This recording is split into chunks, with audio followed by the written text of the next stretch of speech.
Acá tenemos, por ejemplo, de los equipos, como es un esquema de tamaños. Veamos el microscopio 151 comparado con el 650. El balde es aproximadamente de 6 metros cúbicos, 8 yardas cúbicas. Es en caso de Toro. En el caso del equipo Jarvis Clark, tenemos, por ejemplo, de que estamos hablando de 12.12 metros cúbicos, igual a 16 yardas cúbicas más o menos, equipo muy grande. Acá tenemos otros tipos de modelos, lo que es Wagner, diésel eléctrico. Tenemos la capacidad de carga, en el diésel llega hasta 45 toneladas, en el caso eléctrico 30 toneladas.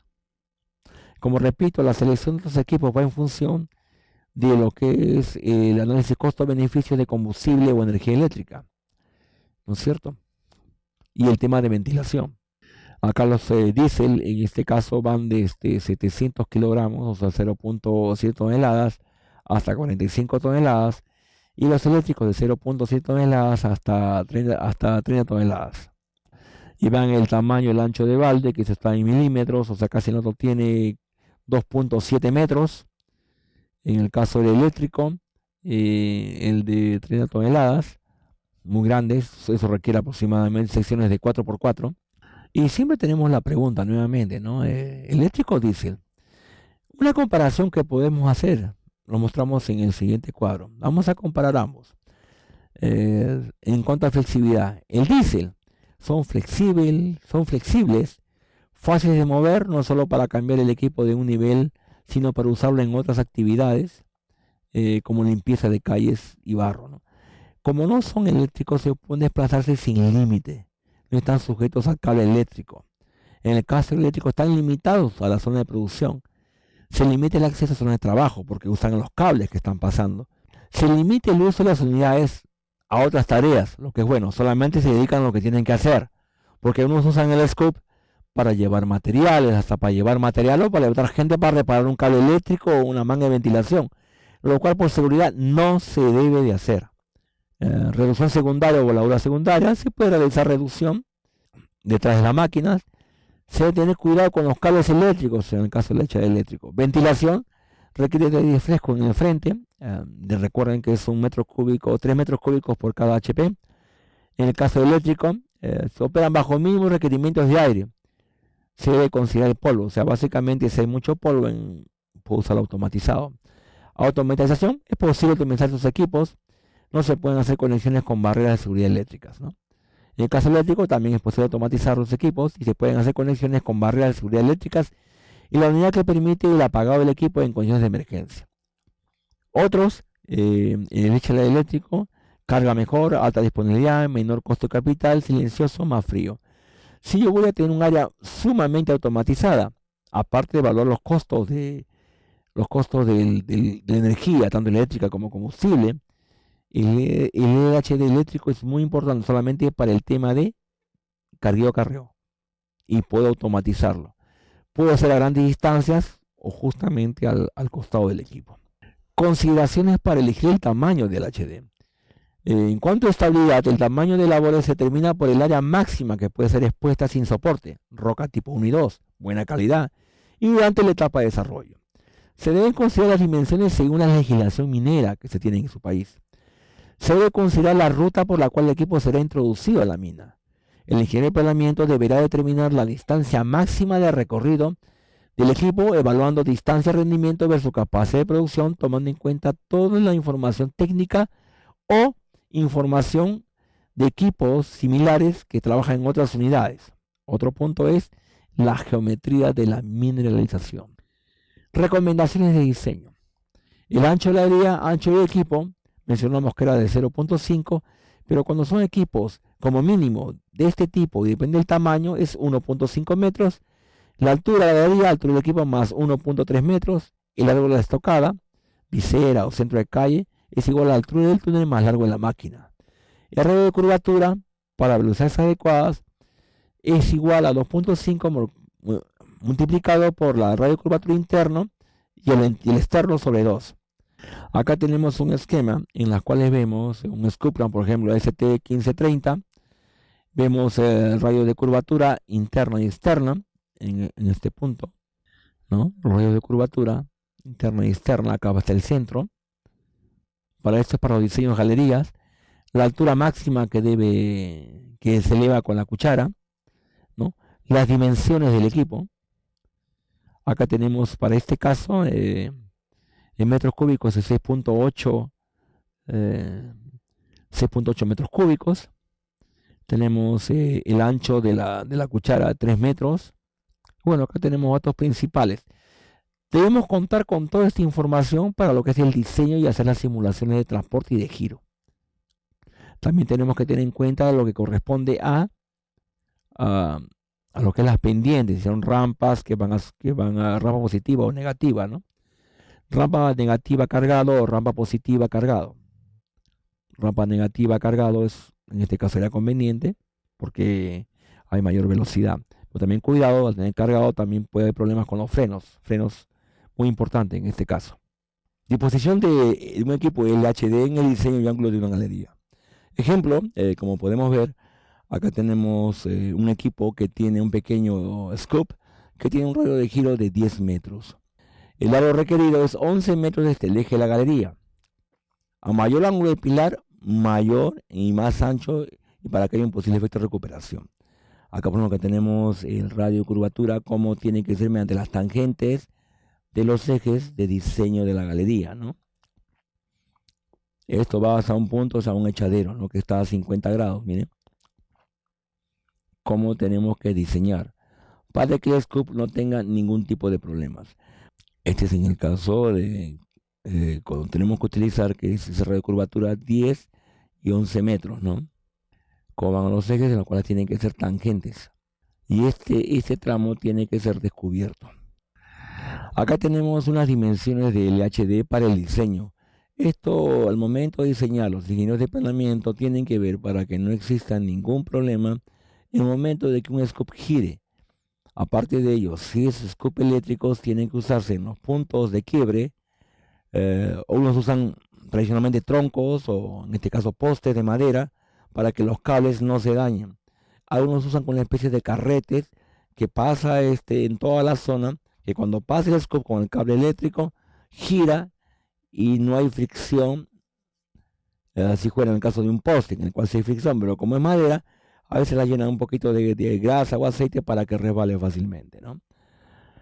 Acá tenemos, por ejemplo, el tamaño del LHD con respecto a los pequeños, medianos y largos, ¿no? Estamos viendo los pequeños de 3 a 5 toneladas, los medios de 6 a 8 hasta 10 y los que van hasta 15 toneladas, ¿no?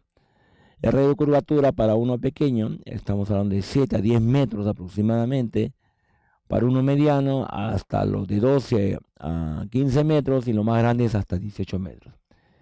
Y tenemos el mayor grado o el ancho de curvatura desde los dos en los puntos de descarga de 50, 70 y 90 grados. Entonces tenemos que ver con el diseño anterior que vimos, que era de 50 grados, le dábamos 11 metros para un scoop pequeño. En este caso, cuando es un scoop grande, o sea, el de gran tamaño de 15 toneladas, estaríamos hablando para 50 grados de 26 metros. Todas estas son consideraciones de diseño. Acá tenemos las dimensiones de con una capacidad determinada, cuál debería ser el mínimo largo de la estocada o el drop point, ¿no? En este caso, si tenemos uno de 10 toneladas, tiene que ser de 14 metros. La estocada quiere decir la entrada que tenemos de este radio de curvatura, cuánto debe tener como mínimo para que pueda regresar. 14 metros, ¿no?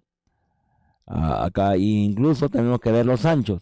Si seguimos con los 10 metros, tiene que tener un ancho de 4 metros y un alto que puede ir también a los 3.8. En este caso es una galería de 4x4. Estos gráficos nos ayudan mucho para los diseños. Estos gráficos han sido hechos en base a las experiencias en varias minas. ¿Cuál es el largo? ¿Cuál es el alto? ¿Y cuál es el ancho que debe tener una galería para determinados tamaños de scoop? ¿No es cierto? Si vemos scoop pequeños de, qué sé yo, de 2 toneladas, de 3 toneladas, el largo pues obviamente es mucho menor, que va de 8 hasta 10 metros, El ancho estaríamos hablando de 2.5 por 2.5 básicamente, ¿no? Cálculo de rendimientos. En toda evaluación estamos hablando del caso 2, cuando son equipos LHD, ya que tenemos lo que es diseño, que nos permite determinar una trayectoria con el menor tiempo posible, o sea, donde el equipo gire libremente y no tenga problemas ni tropiezos ni obstáculos por mal diseño. Y después pasamos a la siguiente etapa, que es cálculo de rendimientos. Para recordar, para las fórmulas que vamos a ver, el CB es la capacidad de balde o de cuchara y depende del equipo. D es la densidad de in situ de la roca. En este caso vamos a usar un promedio que es 2.7, que es típico. Las densidades de la roca varían de 2.5 a 2.7 en promedio. El esponjamiento, que depende de la fragmentación, también usamos un promedio 80%. El factor de llenado del balde, que va de 0.08 o 70 a 80%, también es un promedio. Distancia cargada en metros, que está conforme al diseño o al hallado nivel de producción. Y la distancia vacío en metros, que también va en función de los niveles de producción. Asimismo, vamos a tener unos datos de entrada que son necesarios conocer, que es la velocidad del equipo cargado, la velocidad del equipo vacío, y tenemos los 4 tiempos clásicos: tiempo de carga, descarga, tiempo de viaje de equipo, vacío o cargado, y tiempo de maniobras. En el tiempo de viaje de equipo hay dos tipos. Perdón, el tiempo de viaje de equipo tenemos que considerar el vacío y el cargado. Y otro el tiempo de maniobra, ¿no? Por el tiempo de cuadrado, ¿no? De ubicación. El cálculo de productividad de equipos de carguío con acarreo mínimo. La principal diferencia en el cálculo de productividades, como en el caso de equipos sin acarreo, radica en que el tiempo del ciclo incluye el tiempo de transporte y regreso necesarios. Para estimar los tiempos de transporte se puede considerar que para recorrer 60 metros a 12 km por hora, el tiempo es de 30 segundos. Es casi como un estándar a una velocidad prudente dentro de una galería, 12 km por hora. Cortamos acá. En algunas minas se utilizan hasta 10 kilómetros y en otras 15 kilómetros por hora para determinar la velocidad promedio de transporte en estas galerías principales, ¿no? Mientras que si la velocidad se reduce a 6 kilómetros, el tiempo aumenta 60 segundos, o sea, menor velocidad, más tiempo. Entonces, el ciclo puede típicamente dividirse en lo siguiente: carga, 0.6 minutos, transporte, 0.15 minutos, descarga, 0.05 minutos, regreso, 0.14 minutos, total, 0.40 minutos. Tenemos ahora los cálculos de rendimiento, el número de ciclos por hora, según los tiempos mencionados, tiempo de carga, tiempo de descarga, tiempo de ida y retorno y el tiempo de maniobras, ¿no? El rendimiento horario es igual al número de ciclos por hora por la capacidad del balde, por el factor de llenado, por el peso específico, 1 más el esponjamiento. Esto nos da en toneladas hora. Los cálculos de rendimientos, tenemos la fórmula de capacidad, que está por ejemplo, la capacidad es la capacidad del balde, el factor de llenado, la densidad de 1 más el esponjamiento. El número de ciclos para llenar un camión es capacidad de cuchara en la capacidad del HD. El número de paladas es capacidad de cuchara en capacidad del SD. El factor de llenado del camión es el número de paladas, la capacidad de cuchara del HD con la capacidad de la cuchara. El tiempo de llenado del camión es el número de camiones multiplicado por la suma de los tiempos o del ciclo total. Asimismo tenemos también el tiempo de llenado, es igual a, para n-1 camiones, o para n camiones es igual el número de camiones por n-1 multiplicado por el ciclo total.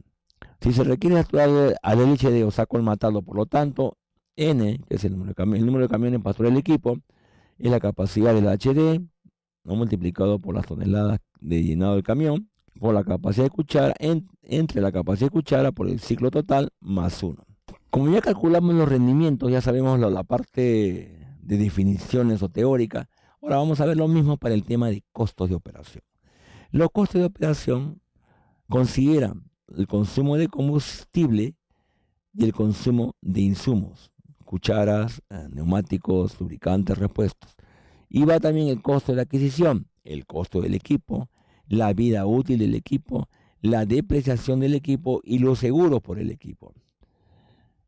Otro costo que se considera para el costo horario es el costo de mantenimiento y reparación, donde se incluyen mantenimientos menores, mantenimientos mayores.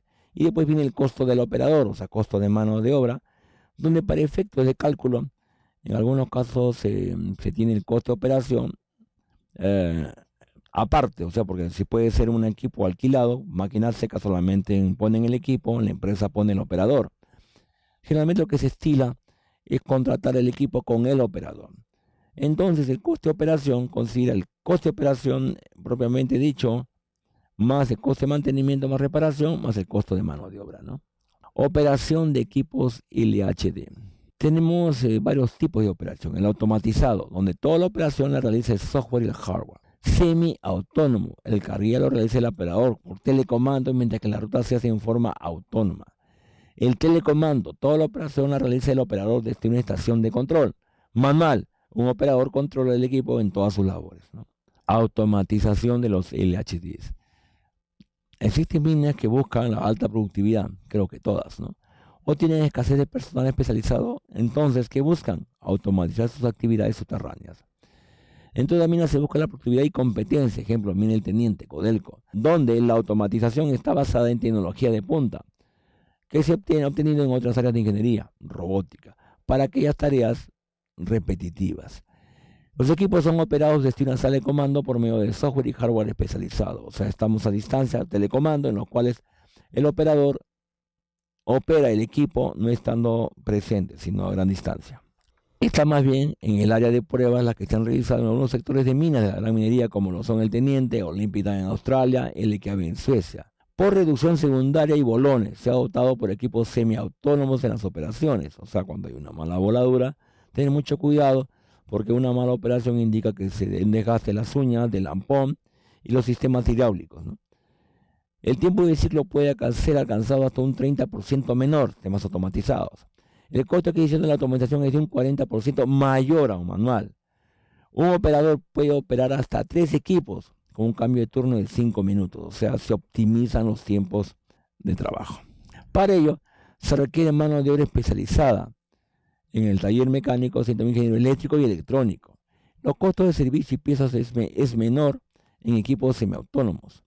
El desgaste de neumáticos es menor en equipos semiautónomos. El costo de cuchara, consumo de combustibles, consumo de lubricante y aceites es igual que el equipo operado manualmente, como máximo, ¿no? Un operador en este caso puede aprender a manejar equipos en días, mientras lo que en operación manual pueden tomar meses. La zona en que trabaja el equipo se debe aislar por medio de puertas o sensores, sistemas de tag. La máquina se apaga si se encuentra un obstáculo, pero los sistemas actuales no pueden detectar personas más allá de 20 metros. Acá vamos a ver unas cuantas fotos de cómo es. Acá podemos ver uno de las cámaras que tiene y también que sirve como sensor. Se tiene puntos en las paredes en los cuales queda un arco de trabajo en las cuales no se puede pasar ni a la izquierda ni a la derecha, ¿no? El sistema de conducción controla los movimientos del equipo. El sistema de navegación hace un profile de la galería en 3 dimensiones para crear un cuerpo, ¿no? El equipo es guiado por primera vez y aprende la ruta y las velocidades de carga y descarga. En la primera vez, el equipo se detiene a unos metros de la pila y del punto de descarga, donde el operador realiza las actividades. Este sistema requiere de redes, se están probando y desarrollando sistemas de traspaso de información inalámbricas. Ejemplo de operación de equipos semiautónomos. Acá tenemos, por ejemplo, la producción de área de las minas subterráneas más grandes del mundo y cómo han ido evolucionando, ¿no? Cuando entró con el manual en el año 1900, que generalmente rieles, el mecánico más o menos en los 80s, el remoto está hablando del 2002, 2003, y casi a la fecha ya están usando los equipos de telecomando, ¿no? Quien encabeza en este momento es el teniente. También están otras minas como Brincan Canyon, Andina, Olympic Dam, Freeport, que están a ese nivel de tecnología.